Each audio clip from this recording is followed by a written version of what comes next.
A big story is Tata and Neera Radia's appearance before the Public Accounts Committee that is chaired by Murli Manohar Joshi. This is a big story where Tata has been questioned on his link with Unitech and many other questions which we'll get to in just a bit.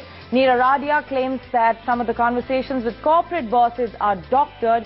However, they admit that the voice in the tapes is theirs, both Neera Radia and Ratan Tata. It's Tata today. Tomorrow it will be another high-profile person, Anil Ambani, who will appear before the Public Accounts Committee and in front of Murli Manohar Joshi. Manohar Joshi, that Radia was evasive during the questioning. Shrimati Radia ने सवालों के जवाब में काफी हिचकिचाहट दिखाई और बहुत से सवालों का जवाब देने में उन्होंने इवेसिव रुख अख्तियार किया। श्री रतन टाटा ने सभी जवाब बहुत स्पष्टता से दिए। उन्होंने ये स्वीकार किया कि ये जो टेप में वर्णन है उनकी और श्रीमती राडिया की बातचीत का वो सही है, उनकी आवाज है, उनका कहना है। Let's take you to ET now, Supriya Srivinat, who's tracking the developments for us, and she joins us on the phone line. Supriya, they are clearly the two key appearances before the PAC, but tell us what was the line of questioning? What questions did both Neera Radia and Ratan Tata have to face?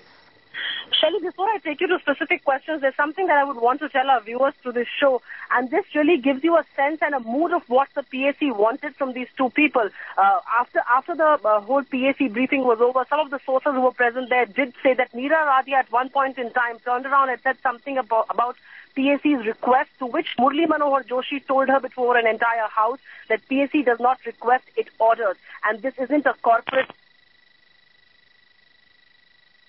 Okay, looks like we've just lost the line there, but let me just run you through the questions, and they are coming up on our graphic screen right away because they have been key and critical questions. One, the link between Unitech and exactly why Ratan Tata had to lend him money, though Ratan Tata says in his answers that he has got the money back with interest intact.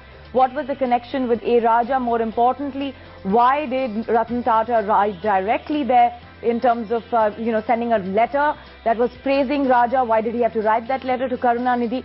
Some key questions have certainly come down to, to a knot in this PAC day one of questioning. Also, Murli Manohar Joshi did highlight that they might actually ask Ratan Tata to come again if it was required. Neera Radia, as you just heard the soundbite, there was a sense at the Public Accounts Committee that she was evasive in her answers, and she has claimed that the voices in terms of corporate bosses that she's seen or her talking with is doctored. However, Murli Manohar Joshi, the chairman of the PAC, has confirmed both Ratan Tata and Neera Radia have admitted in terms of the conversation, the key people being on the phone being them. So the question mark is only about the people who they were in conversation with, and that too only few corporate bosses. Their voices have been confirmed.